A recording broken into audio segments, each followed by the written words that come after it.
اعوذ باللہ من الشیطان الرجیم بسم اللہ الرحمن الرحیم وما انزل الیکم من ربکم، اور اس چیز پر بھی قائم رہو جو تمہاری طرف تمہارے پروردگار کی طرف سے اتاری گئی ہے۔ کل کے درس میں عرض کیا تھا کہ اس سے مراد قرآن پاک ہے، اور اللہ رب العزت نے قرآن کا مختصر لفظ چھوڑ کر اتنا بڑا پورا جملہ ذکر فرمایا۔ اس کی وجہ یہ تھی کہ قرآن پاک کے ساتھ احادیث کے علوم کو بھی شامل کرنا چاہتے ہیں کہ جیسے قرآن کو ماننا ضروری ہے، اسی طرح احادیث کو ماننا بھی ضروری ہے۔ چنانچہ نبی پاک صلی اللہ علیہ وسلم کا پاک فرمان ہے، ابو داود، ابن ماجہ، دارمی اور دیگر بہت ساری حدیث کی کتابوں میں منقول ہے۔ آپ نبی پاک صلی اللہ علیہ وسلم نے فرمایا کہ یاد رکھو، مجھے قرآن دیا گیا ہے، اس کے ساتھ اس جیسے اور بھی علوم دیے گئے ہیں، اور جو علوم دیے گئے ہیں اس سے مراد احادیث ہیں جو اللہ کے نبی صلی اللہ علیہ وسلم کی زبان اقدس سے ادا ہوئے۔ اور آپ نے پیشین گوئی کے طور پر فرمایا کہ آئندہ زمانے میں ایسا ہونے والا ہے کہ کوئی شخص بھرے پیٹ کے ساتھ اور راحت پسندی کے ساتھ یہ کہنے لگے، یعنی اس کا پیٹ بھی بھرا ہوا ہوگا اور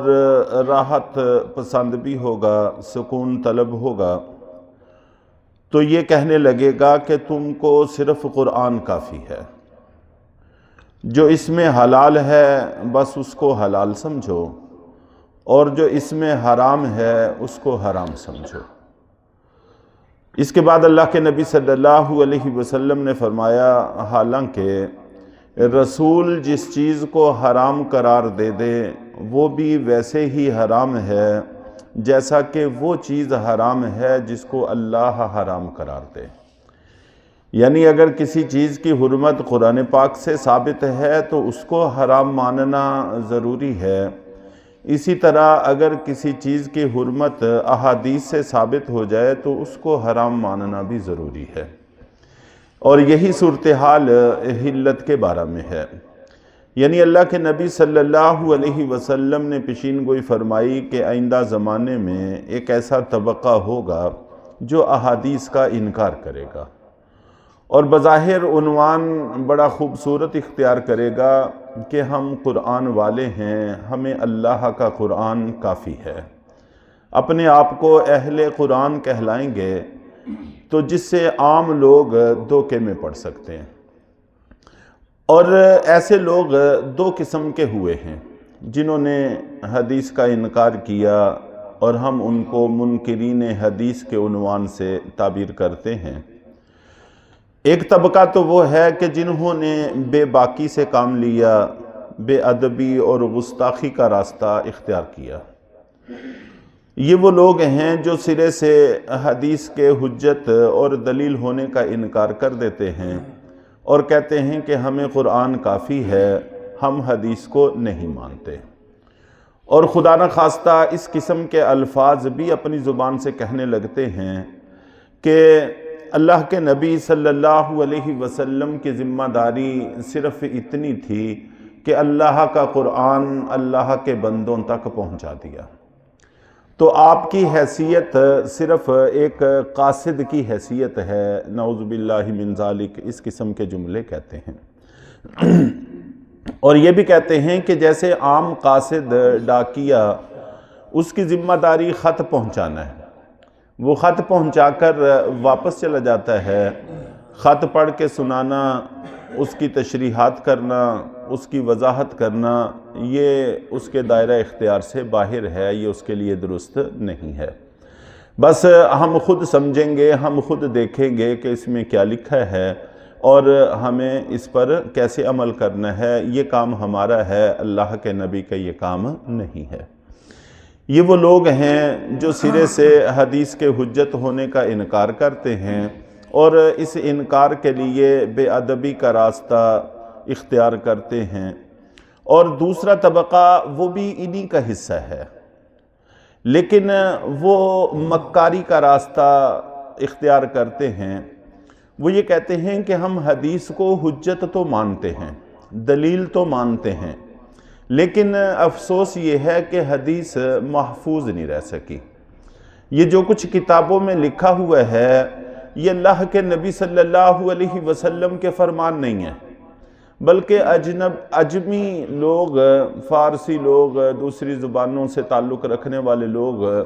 ان کے کام ہیں، انہوں نے اپنے پاس سے لکھ کر ہمارے سامنے پیش کر دیا ہے کہ یہ اللہ کے نبی کی احادیث ہیں۔ ہم اللہ کے نبی کے فرمان کو تو مانتے ہیں، لیکن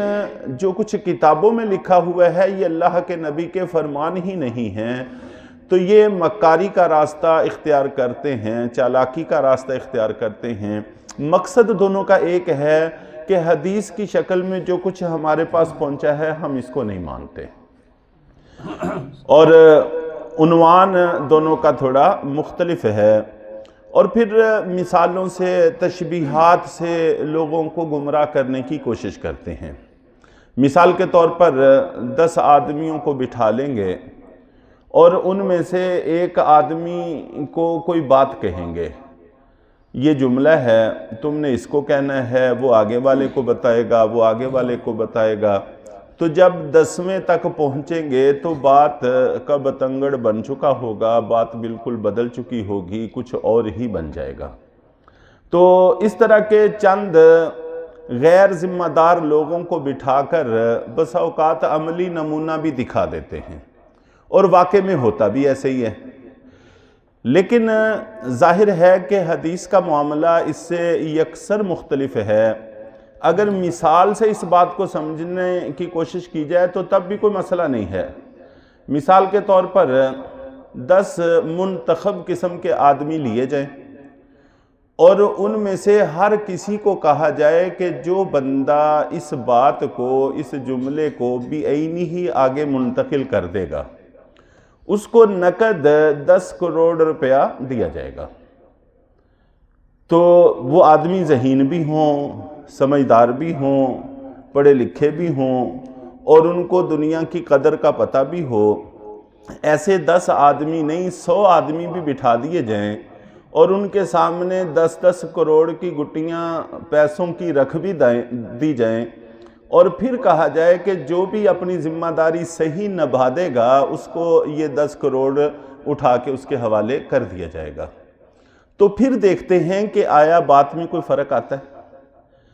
تو جتنی عظمت، جتنی قدر، جتنی اہمیت 10 کروڑ کی آج کل کے مسلمان کے دل میں ہے، اس سے ہزاروں گنا زیادہ ان کے دلوں میں آخرت کی اہمیت تھی، عظمت تھی، اور اللہ کے نبی صلی اللہ علیہ وسلم کے ساتھ الفت تھی۔ اور وہ اس جملے کا مفہوم سمجھتے تھے کہ جس نے ایک بات بھی اللہ کے نبی کی طرف غلط منسوب کر دی تو اس نے جہنم میں اپنا ٹھکانہ بنا لیا ہے۔ تو ان کے دلوں میں جنت کا جتنا شوق تھا، اللہ کی محبت، اللہ کی عظمت، اللہ کے نبی کے ساتھ جو لگاؤ تھا، تو 10 کروڑ یہ اس کے مقابلہ میں کچھ بھی حیثیت نہیں رکھتا۔ تو اگر آج کا ایک آدمی اتنے سے لالچ میں بات کو کبھی بھی نہیں بدلنے دے گا، سوال ہی نہیں پیدا ہوتا کہ وہ بات کو بدلنے دے، تو اگر عام چند آوارہ قسم کے لوگوں کو بٹھا کر اللہ کے نبی کی سندوں کو پرکھنے کے لیے لوگوں کو گمراہ کرنے کی کوشش کی جائے، یہ اور چیز ہے، اور حقائق کی دنیا بالکل مختلف ہے۔ انشاءاللہ العزیز احادیث کی حجت پر کوشش کی جائے گی کہ چند ایک درس ہو جائیں تاکہ ہمارے ذہن اس حوالے سے مطمئن ہو جائیں۔ تو بہرحال اللہ تعالیٰ نے یہاں پر ایک لمبا جملہ اختیار فرمایا،